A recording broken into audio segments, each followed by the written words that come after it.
Hello and welcome to all our viewers in Nigeria and around the world to News Cycle on Global Television. Coming to you live from the nation's capital, Abuja, I am Jumai Manson. A quick reminder that Global Television is on DSTV channels 365 and Star Times channels 276. Now the news in full.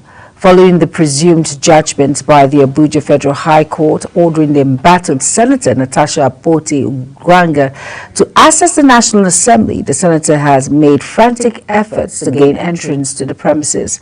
Correspondent Topsy Gimba reports that Senator Natasha Akpoti was seen today marching with her loyalists to the National Assembly complex, pushing her to resume plenary after 6 months suspension by the Senate for misconduct and abuse of office in order to Senate rules. His report. Senator Natasha Akpoti-Uduaghan, who was suspended on the March 6, 2025, has been making emphatic effort to regain her recall to the Senate using the recent Abuja Federal High Court judgment allegedly ruled to her favor. Arising from the court judgment, the chairman of the Committee on Media and Public Affairs, Yemi Adaramadu, signed a new statement and made it available to newsmen, saying that the Senate is not aware of any court judgment, advising the Senate to allow Natasha Akpoti-Uduaghan to resume plenary today. Meanwhile, security personnel of both the police and National Assembly Sergeant-at-Arms had taken over the entrance of the National Assembly to ensure she was blocked. Security to the main entrance of the National Assembly complex blocked Natasha Akpoti-Uduaghan from accessing the complex. Now she's taking a long walk all the way from the Senator Natasha Akpoti-Uduaghan is seen with some human rights activists like Aisha Yusuf addressing journalists at the entrance of the National Assembly of the possible next step to take. As at the time of writing this report, plenary was going on, chaired by the Deputy Senate President, Senator Jibrin Barau, contrary to the embattled Senator Natasha Akpoti-Uduaghan's earlier wish. Topsy Gemba reporting for Global Television News. The chairman of the House Committee on Aviation Technology, Tajuddin Abisodun, has reaffirmed the commitment of the House of Representatives to improve the services of the Nigerian Meteorological Agency for national safety. He made the remarks during a public hearing on the bill to amend the Nimet Establishment Act No. 29 of 2022, held at the National Assembly. Our National Assembly correspondent, Annette Patrick, tells us more. That report will be brought in our subsequent bulletin. The federal government has revealed that privately owned computer-based test centers and others belonging to public institutions will be fully deployed in the conduct of the school-based senior school certificate examination by next year. Minister of Education Dr. Tunji Alausa made this known after monitoring a pilot CBT SSCE conducted by the National Examinations Council at CCON International School, Maitama in Abuja. Alausa, who hailed the NECO for the seamless conduct of the pilot phase of the CBT SSCE, said that future school-based SSCEs will be moved to designation CBT centers rather than being held within schools. The Northern Elder Forum has issued an urgent call to the federal government to take swift and decisive action in the face of an impending flood crisis threatening vast parts of northern Nigeria. In a statement released in Abuja, the forum spokesperson, Professor Abubakar Jijere, warned that based on current rainfall patterns, historical precedents and official weather alerts, the region is on the brink of severe environmental and humanitarian disaster, stating that there is an immediate need for coordinated federal and state level intervention to avert the catastrophic consequences of inaction. The Nigerian Civil Aviation Authority has directed all international airlines flying into the country to strictly enforce the $10,000 currency declaration rule for the inbound passengers. Directives was contained in a statement signed by Michael Achimugu, Director of Public Affairs and Consumer Protection, and posted on the Aviation Authority's official X account. The authority also said airlines are required to make onboard announcements and distribute declaration forms. Over now to the North Central All Progressive Congress Forum has called on President Bola Ahmed Tinubu and other party leaders to ensure that the position of the party's national chairman returns to the region during the National Executive Committee meeting.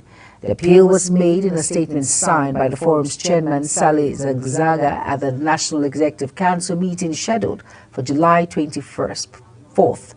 It is expected to deliberate on key party issues, including the appointment of substantive national chairman to replace Abdullahi Ganduje, who resigned on June 27th. Zagzaga stressed that reinstating the position to the North Central is the only fair and just decision, given the region's historical role in the party. Retired police officers under the Contributory Pension Scheme has marched from the National Assembly and shut the main gate of the force headquarters in Abuja for hours, demanding that the police be removed from the scheme, which they say has trapped them in poverty. The elderly ex-officers refused repeated pleas to disperse until they secured a meeting with the Inspector General of Police, Kayode Egbetokun. Facing the protesters, Egbetokun expressed sympathy and insisted he was not opposed to the police exiting the CPS if they would solve the problem, but stressed the decision lay beyond any one Inspector General. The People's Democratic Party, PDP, says it is set to commence its 101st National Executive Committee meeting on Wednesday, July 23rd, 2025 in Abuja. This was contained in a special announcement issued by the National Publicity Secretary of the party, Debo Olagunagbo, noted that the crucial three-day gathering, which extends through Thursday, July 24th and Friday, July 25th, is expected to address key party matters, internal reforms and strategic planning ahead of the 2027 general elections. Moving on now to Benue State House of Assembly has reinstated 7 members who were suspended in February 2025. A statement by the Chief Press Secretary to the Speaker, Trevor Zamba, Legislative expressed remorse, appealed for their recall and pledged to conduct themselves responsibly. During the plenary, the letter requesting their reinstatement was read by Majority Leader Sita Tesser. Members including Bando Imposu and Elias Aldo supported the motion, citing the lawmakers' renewed commitment to good conduct. The House also commended Speaker Hysen Dajo and the leadership for their magnanimity in resolving the matter. This brings the total number of reinstated lawmakers to 13, as 6 others were recalled last month. The chairman of Kudan Local Government of Kaduna State, Dauda Abba, has proposed a requirement for would-be couples to present the Kaduna State Contributory Health Management Authority enrollment card before getting married. Ensuring this, he said, will increase enrollment into the scheme, proposing the inauguration of the informal sector enrollment campaign into the scheme, which he noted that is aimed at ensuring that couples have access to quality health care services. You are watching the live broadcast of News Cycle. When News Cycle returns, Senate approves Tinubu's $21 billion foreign loan. Details coming shortly, plus business and foreign stories on the other side of this break. Please stay with us.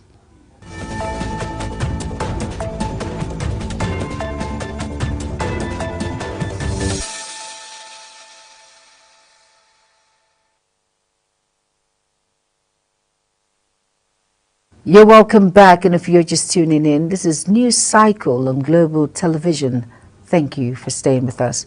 In business now, the Senate has approved President Bola Ahmed Tinubu's external borrowing plan of over $21 billion for the 2025-26 fiscal cycle, paving the way for the full implementation of the 2025 Appropriation Act. The approval followed the presentation of a report by the chairman of the Senate Committee on Local and Foreign Debt, Senator Aliyu Wamako, who noted that the plan was first submitted to the National Assembly on May 27th, but was delayed due to legislative recess and documentation issues from the Debt Management Office. The comprehensive borrowing package includes 21.19 billion in direct foreign loans, 4 billion euros, 15 billion yen, and a $65 million grant and domestic borrowing through government bonds totaling approximately 757 billion naira. The federal government has reiterated its commitment to expanding Nigeria's refilling capabilities, dismantling outdated regulations, and encouraging a more efficient trading environment. The Minister of State for Petroleum Resources, Oil, Senator Hannington Lapobere, made this known at the Global Commodity Insight Conference on West Africa in Abuja. Over now to Kikeloma Okere for more details. Nigeria is intensifying its efforts to become the central hub of refining and petroleum trade in West Africa. This ambition took center stage as industry leaders and policymakers gather at the Global Commodity Insights Conference to deliberate on regional energy strategies, private investment, and regulatory advancement. Delivering the keynote address, the Minister of State for Petroleum Resources, Senator Hannington Lapobere, outlined Nigerian target to supply more than half of West African energy demand and emerge as a key marketplace for refined petroleum products. Lapobere urged stakeholders not to be deterred by the global shift towards cleaner energy, emphasizing that fossil fuel remain vital to meeting Africa's short to medium-term energy needs. He noted that the government's retreat from the direct market participation has opened up space for private enterprises to thrive. As government, our own ambition is to grow this sector. Our own ambition is to support the private sector to grow this sector. Our own ambition is to partner with our neighbors from all over West Africa to make Nigeria the hub for energy trade. In his address, the Chief Executive Officer of the Nigerian National Petroleum Company Limited, Bashir Ojulari, and President Dangote Group, Aliko Dangote, underscores the urgency of building a self-reliant refining sector in Africa. They cited the contradiction of Africa being a major crude oil exporter while remaining dependent on imported refined products, a dynamic that threatens energy security and leads to financial losses. They therefore called for unified energy policies across African nations, greater investment and increased local ownership to retain value within the region and promote shared prosperity. Speaks to defining imperatives for our continent's future: energy self-determination, industrial integration, and shared prosperity. Africa should refine all the petroleum products it consumes right here on the soil of Africa. In his welcome remark, Chief Executive Officer of the Nigerian Midstream and Downstream Petroleum Regulatory Authority advocates for a regional pricing index that reflects West Africa's unique economic and logistical landscape. Ahmed reveals that only 34% of refined fuel consumed in West Africa is produced locally, even though the region trades around 2 million metric tons of gasoline monthly. He highlighted Nigeria's strategic advantage with its deep sea port and update regulatory system, which position it to lead in regional petroleum trade. He also pointed to the collaboration with S&P Global Commodity Insights as a catalyst for transparent pricing, reliable data, and enhanced market efficiency. Regional pricing reference point will facilitate growth of trading petroleum products in the region, establishment of additional storage and supply infrastructure to accommodate the growing volume of trading activities in the region, real-time pricing data that is reflective of the peculiarities of the West African market fundamentals. Provides the perfect foundational platform for exploring the potential to develop a West African reference market for refined products. Other speakers at the conference echoed the call for stronger cooperation among government, regulators, and private stakeholders to build a robust, inclusive, and sustainable refining ecosystem across Africa. Kikeloma Okere, Global Television News.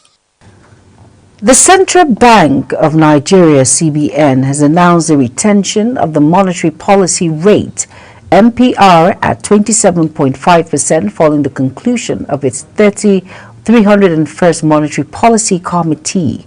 MPC meeting, CBN Governor Olayemi Cardoso, who briefed journalists after the meeting, said the committee's decision to hold the rate steady was based on the need to sustain the deflationary trend in the economy.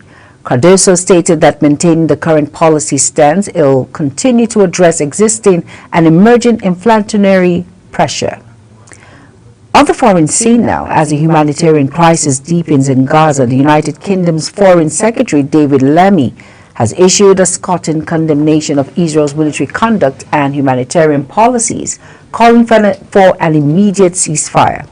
His comments come amid renewed international pressure following deadly strikes in the city of Deir el-Balah. Over now to Mukhtar Qasim for details. Now, since Israel's military campaign resumed in central Gaza, hundreds of civilians, many of them children, have been killed while attempting to access food and aid. The city of Deir el-Balah, now at the center of renewed strikes, has become a symbol of Gaza's worsening humanitarian catastrophe. In a strong-worded statement before Parliament, United Kingdom Foreign Secretary David Lammy described the Israeli aid system as grotesque, warning that civilians are being deprived of human dignity. Mr. Deputy Speaker, the new Israeli aid system is inhumane, it's dangerous, and it deprives Gazans of human dignity. It contradicts long-established humanitarian principles. It creates disorder Hamas is now exploiting, with distribution points reduced from 400 to just 4. It forces desperate civilians, children among them, to scramble unsafely for the essentials of life. It's a grotesque spectacle, wreaking a terrible human cost. The United Kingdom also joined 27 other nations, including Canada and New Zealand, in a joint statement demanding an immediate end to the war and unfettered access for humanitarian aid. Lammy emphasized that the United Kingdom is exploring all options, including sanctions, to ensure accountability. Mr. Speaker, today I join a statement of 31 foreign ministers as signatories with a simple, urgent message: the war in Gaza must end now. There is no military solution. Negotiations will secure the hostages. Further bloodshed serves no purpose. Hamas and Israel must both commit to a ceasefire now. Meanwhile, human rights organizations say aid restrictions and repeated strikes on civilians are worsening food insecurity and risking famine in Gaza. Mukhtar Qasim, reporting for Global Television. In another development, representatives of the Arab League held an emergency meeting in Cairo to discuss the war in Gaza and the unfolding humanitarian crisis inside the enclave. Palestinians requested the extraordinary session amid the escalating famine threatening the more than 2 million people living in Gaza. Abu Holi, a member of the Palestinian Liberation Organization's executive committee, condemned the Gaza Humanitarian Foundation, which has largely taken over aid distribution in the enclave since the end of Israel's 11-week aid blockage, adding that the Israeli-backed group forces civilians to fall in killing traps or die from hunger.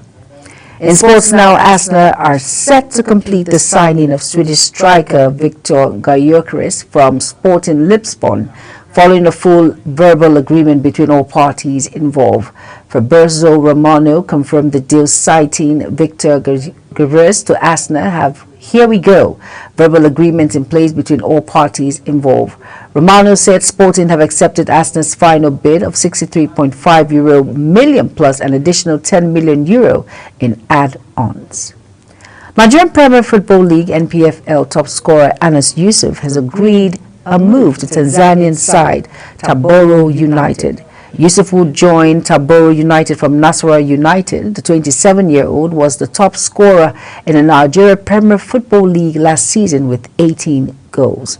Still on sports stories now, Nigerian Premier Football League champions Remo Stars held a club gala to mark their maiden triumph, as chairman of the club Kunle Sanome gave a sum of 25 million naira to the team, while also gifting the club's best player, Olamilekun Adedayo, a brand new sports utility vehicle. Remo Stars won the 2024-25 Nigerian Premier Football League with title with 71 points, beating Rivers United to the crown by 7 points and also ending their agonizing wait for their first ever title, having gone close in previous 2 seasons. 2 months after the triumph and as they prepare for a new season, the club's chairman and businessman Sam Name hosted the team and slashed cash gifts on them and the female team Remo Star ladies.